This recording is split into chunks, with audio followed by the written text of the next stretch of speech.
డబ్బు, అనారోగ్యం, ఉద్యోగం, వ్యాపారం, అప్పులతో బాధపడుతున్నారా? మీకోసమే లాంచ్ యువర్ ఫ్యూచర్ ప్రోగ్రామ్. నమస్తే రమ్మగారు. నమస్తే జయ. మంచి స్టోరీ చెప్పండి. దయ్యాల కథ చెప్పనా? ఓ చెప్పండి. సీతాపురం ఊరు శివార్లలో ఒక పెద్ద మర్రి చెట్టు ఉండేది, చాలా పాతది. ఆ మర్రి చెట్టు మీద ఓ పొడుగు దయ్యం ఉండేది, పొడుగాటిది. అయితే కొంతకాలానికి, చాలా కాలం తర్వాత ఒక పొట్టి దయ్యం వచ్చి చేరింది. పొట్టి దయ్యం సరే ఒక కొద్ది రోజులు సరే ఇద్దరు కలిసి మాట్లాడుకుని ఉండేవాళ్ళు. ఉండగా ఉండగా ఉండగా ఒక సంవత్సరం గడిచేసరికి ఈ పొట్టి దానికి విసుగు పుట్టింది.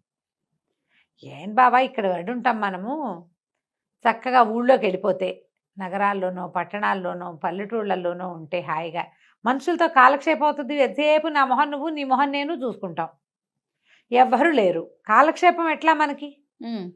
మనుషులతో అయితే భలే బాగా కాలక్షేపం అవుతుంది అని చెప్పింది పొట్టిది. పొడుగువాడు అన్నాడు, ఏమిటి కాలక్షేపం, మనుషులతో మనం పడలేము. వాళ్ళు ఇళ్లలోకి వెళ్తే వాళ్ళు భస్మాలు వేస్తారు, విభూతులు వేస్తారు, అవేస్తారు, ఇవేస్తారు, పొగలు పెడతారు. అక్కడి నుంచి భూత వైద్యులను పిలుస్తారు, మంత్రవేత్తలను పిలుస్తారు, వాళ్ళు వచ్చి చింతపరికలతో చావు కొడతారు. మనుషులతో పడలేం. ఓకే, మనుషులు మనకంటే తెలివైన వాళ్ళరా అన్నాడు. అనేసరికి ఈ పొట్టివాడికి ఒళ్ళు మండిపోయింది. పొట్టిదయ్యానికి తెలివే పాడా, ఎలాంటి వాడినైనా మనం లైన్లో పెట్టేసేయచ్చు, మనుషులకు తెలివేమిటి అంటే కాదన్నారు. ఇద్దరు పోటాడుకున్నారు కాసేపు. ఈ పొడుగువాడు అంటాడు, మనుషుల్ని భయపెట్టడానికి ఒకటే మార్గం, భయపెట్టి తర్వాత ఏం చేస్తాం? ఏదో హాయిగా కడుపులో చల్ల కదలకుండా ఇక్కడ పడి ఉంటాం, చెట్టు మీద చల్లగా గాలి ఇస్తుంది, హాయిగా చెట్టును ఆశ్రయించుకుని ఉన్నాము. ఎవరైనా ఈ దారిని వచ్చినప్పుడు ఓ చూపు చూసి మన దారిని మనం ఉందాం వద్దంటాడు. ఇళ్లలోకి వాట్లలోకి వెళ్ళటం ఇష్టం లేదు పొడుగువాడికి. ఈ పొట్టివాడికి వెళ్ళి మనుషుల లీలా విలాసాలన్నీ చూడాలని ఉంది. రోజు వాదించుకునే వాళ్ళు, ఇప్పుడెక్కడా నువ్వు వాళ్ళు వచ్చావు, నేను 50 ఏళ్ళ నుంచి ఉన్నానంటాడు. అంటే ఈ పొట్టివాడు ఆశ్చర్యపోతాడు, 50 ఏళ్ళ నుంచి బోర్ కొట్టుకుంటూ ఇక్కడే పడి ఉన్నావా? నేనైతే ఎన్నిసార్లు ఊళ్ళోకి వెళ్ళి వచ్చేవాడిను అనేసరికి, ఊళ్ళోకి వెళ్తే ఏముందిరా, వాళ్ళు ఎవరో ఒకళ్ళు పిలుస్తారు కదా అంటే వీడు ఒప్పుకోడు. ఇట్లాగే వాదించుకుంటూ ఉంటారు.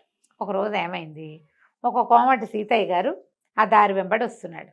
వీళ్ళిద్దరు ఎగురు గంతేశారు. పొట్టిదానికి మరీ సంతోషం మనుషులు కనపడితే. ఏమంది, వీళ్ళు మనకంటే తెలివైన వాళ్ళని నువ్వు అనుకుంటున్నావు, వాళ్ళంత తెలివైన వాళ్ళు ఏం కాదు, వాళ్ళతో మనం హాయిగా ఉండొచ్చని నేను అంటున్నాను, చూద్దాం వీడి తెలివి సంగతి ఏంటో చూద్దామని మాట్లాడుకున్నారు.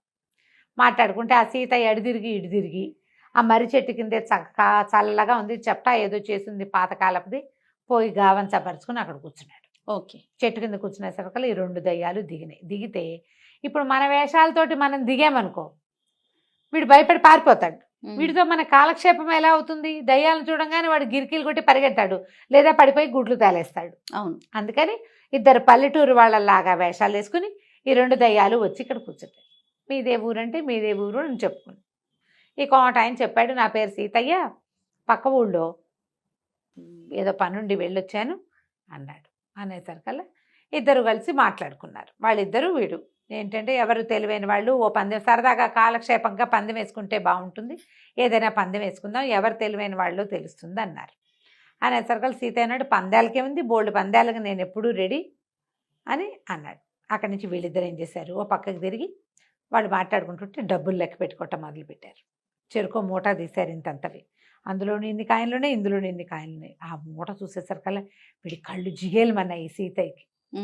ఎలాగైనా వీళ్ళు వెర్రిబాగులు వాళ్ళలాగా ఉన్నారు, పందాలు అంటారు, వీళ్ళ బొందంటారు, ఆ డబ్బులు లాగేయాలి. డబ్బులు లాగేయాలంటే ఏం చేయాలి, వాళ్ళతో మరింతగా మాట కలిపి వాళ్ళకున్న పందాల పిచ్చి ఏదో ఉంది కదా, దాన్ని లైన్లో పెట్టాలి. అందుకని మీరేదో పందెం అన్నారు కదా అన్నాయి, నేను అసలు పందాల్లో సిద్ధహస్తుండి, నేను పక్క ఊరి రాజుగారి దగ్గర నుంచి పందెం వేసి ఇదిగో ఈ చిన్న మూట చూపించాడు, ఈ మూట అక్కడి నుంచి సంపాదించుకొచ్చాను. వీడికి తన దగ్గర ఇంతే మూట ఉంది, వాళ్ళ దగ్గర అంతంత మూటలు ఉన్నాయి, దాని మీద ఆసక్తిగా ఉంది. సరే అక్కడి నుంచి పందెం వేసుకుందాం. ఏం పందెం వేసుకోవాలి అంటే నాలికని పాపకి తగిలించడం. పాప అంటే ఏమిటి, కంటి పాప. నాలుకని చిన్న చిన్న పందాలు ఏం పెట్టుకుంటాం, నాలుకని కంటి పాపకి తగిలించే పందెం వేశాను రాజుగారితోటి, అందులోనే ఇది గెలుచుకున్నాను అన్నాడు. అనేసరికల్లా ఈ పొట్టి దయ్యం ఆశ్చర్యపోయింది. అదేమిటి నాలికతో కంటిపాపను ముట్టుకుంటావు, నువ్వు మనిషివైతే అది కుదరదు, దయ్యాలైతే చేస్తాయి, నువ్వు మనిషివి కదా, నీకెట్లా కుదురుతుందంటే కుదురుతుంది, పందెం కాద్దాం. ఈ పొడుగువాడు వద్దురా అని గోకుతున్నాడు. అయినా వీడు పొట్టివాడు ఆగట్లేదు. అది ఎట్లా కుదురుతుంది, వాడు నాలుక ఎంత ఉంటుంది, ఇంత ఉంటుంది. నాలుక చచ్చి జడి ముక్కు మీదకి వస్తుంది, అంతే. కష్టపడితే రాదు. నాలాగా ఇంత పొడుగు ముక్కున్న వాళ్ళకి వస్తుంది. మీకు అంటిద్దా రమ్మగారు? ట్రై చేస్తారా? Super super. చిన్నప్పుడు చేసేవాళ్ళం. ఒక ఖేచరి విద్య అని ఒక విద్య ఉంది జయ. ఆ ఖేచరి విద్యకి నాలుకని ఇలా భూమధ్యంలోకి తెస్తారట. యోగాల్లో ఉండదు అది. ఏదో అప్పుడేదో ఒక నావెల్ వచ్చేదని పేరు ఇప్పుడు నాకు గుర్తులేదు. తులసిలోనో కాశ్మీరాలోనో ఎందులోనో వచ్చింది. ఎందులో వచ్చిందో ఎండమూరి గారు నన్ను క్షమించాలి, ఎందులోనో గుర్తులేదు. కానీ ఓ పుస్తకంలో ఉంది ఖేచరి విద్య. ఖేచరి ముద్ర నాలుకని ఇక్కడ భూమధ్యంలోకి చేర్చడం. అసలు నాలుక ముక్కుకే అంటదని మేము స్కూల్లో ఉండగా వచ్చింది. అప్పుడు పందెం వేసుకుంటే నాకు తెలిసింది నా నాలుక నా ముక్కు అంటుతుందని. మీకు బాగా ప్రాక్టీస్ ఉంది, వెంటనే టకామనండి చేశారు. బాగా చేసేవాళ్ళం చిన్నప్పుడు. అయితే ఇప్పుడు ముక్కు దాకా చచ్చి చెడి వస్తుంది, ముక్కు కొసకి పైదాకా నాకు రాదు, ఎవడికి రాదు. అదే కదా. కంటి పాపకి ఎలా తగిలిస్తాడు వీడి బొంద, పిచ్చి పందెం కడుతున్నాడు వాడు, ఓడిపోక తప్పదు. చూసావా మనుషుల కంటే మనమే తెలియదు, వెర్రిబాగులాడలా ఉన్నాడు వీడు, చూద్దాం అనేసరికి సరేనన్నాను. అనగానే మరి మూట పందెం అన్నాడు. అలాగే ఆ మూటను మధ్యలో పెట్టారు. మూటను మధ్యలో పెట్టాక వీడేం చేశాడంటే ఎడం కంటిని టకీమని ఇలా తీసి నాలుగు తగిలిచ్చి పళ్ళి పెట్టుకున్నాడు. వాడిది గాజు కన్ను. గుడ్లు తేలేసే రెండు దయ్యాలు. వీడి దుంపదేగా, వీడి తెలివి చూడు. వాడికి ఎడం కన్ను కుడి కన్ను లేదు, కన్ను ఎడం కన్ను లేదు. ఆ కన్నుకి గాజు కన్ను పెట్టుకున్నాడు. కంటికి పాపం తగిలి, ఈ నాలుగుకి పాపం తగిలించడం అంటే మనమేమనుకున్నావు ఇక్కడి నుంచి తీసి ఇక్కడ పెడతాడు అనుకుంటున్నావు. వాడు అలాగా దద్దీసి తగిలిచ్చే తగిలింది అంతేగా. నువ్వు చెప్పింది మూట లాక్కున్నాడు. లాక్కున్నాక ఏమనాలో వీళ్ళిద్దరికీ తెలియలే. ఇంకో పందెం కడదాం, ఇంకో పందెం. మళ్ళీ కాస్త మాటలు నడిచినాయి. నా మాటలు నడిచాక వాడు అన్నాడు, దాందేముంది, నీ ఎడం కంటికి తగిలిచ్చి ఇప్పుడు ఓ కన్ను లేదు వాడికి తెలుసు, వీళ్ళకి తెలుసు కదా లెఫ్ట్ కన్ను లేదు. సరే నా కుడి కంటికి ముందు వరుస పళ్ళకి కుడి కంటిని తగిలిస్తానన్నాడు. అనేసరికి వీళ్ళిద్దరూ మాట్లాడినారు. ఒరే వీడు రెండు కళ్ళు గుడ్డి కళ్ళు అయితే కాదు, ఓ కన్ను లేకపోయినా ఒంటి కన్నుతో వాడు తిరుగుతున్నాడు. ఇప్పుడు రెండు గుడ్డి కళ్ళు అయితే ఇట్టిటా వచ్చేవాడు, అట్లా రాలా వాడు, మామూలుగానే నడిచి వచ్చాడు.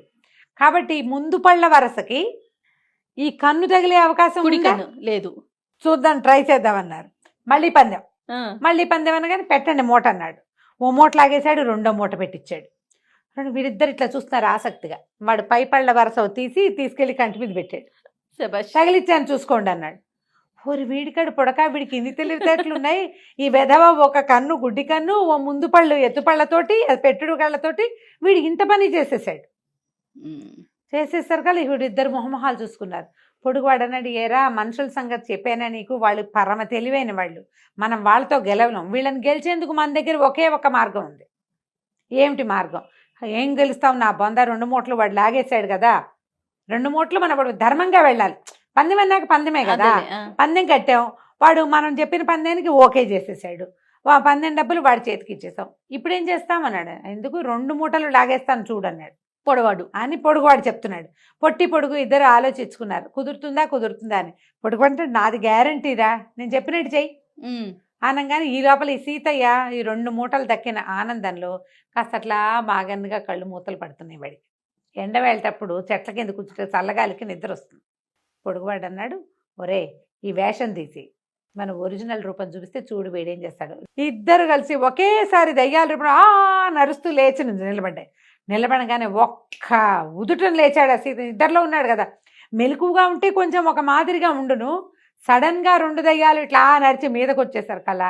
ఆ రెండు మూటలతో పాటు తన మూట కూడా అక్కడే వదిలేసి పరుగు ఒకటే దెబ్బ పారిపోయాడు. ఈ దయ్యాలు రెండు చెప్పుకున్నాయి అనమాట.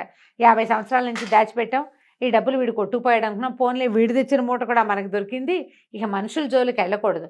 ఇక్కడికి వచ్చినప్పుడు ఇలా కాసేపు వినోదం చేసుకుని తర్వాత వాళ్ళని భయపెట్టి వాళ్ళ డబ్బులు లాగేసుకోవడం, మనం లోపల పెట్టుకోవడం. ఆ 3 మూటలు తీసుకెళ్లి మర్రి చెట్టు త్వరలో పెట్టి మళ్ళీ ఎక్కి చెట్టు మీద కూర్చున్నాయి హాయిగా కులాసగా కాలక్షేపం చేస్తాం. కలిసి మన ఇంటికి నేను కూడా ఉలికి పట్టానండి. రైట్, థ్యాంక్ యూ రమ్మ గారు. నమస్తే.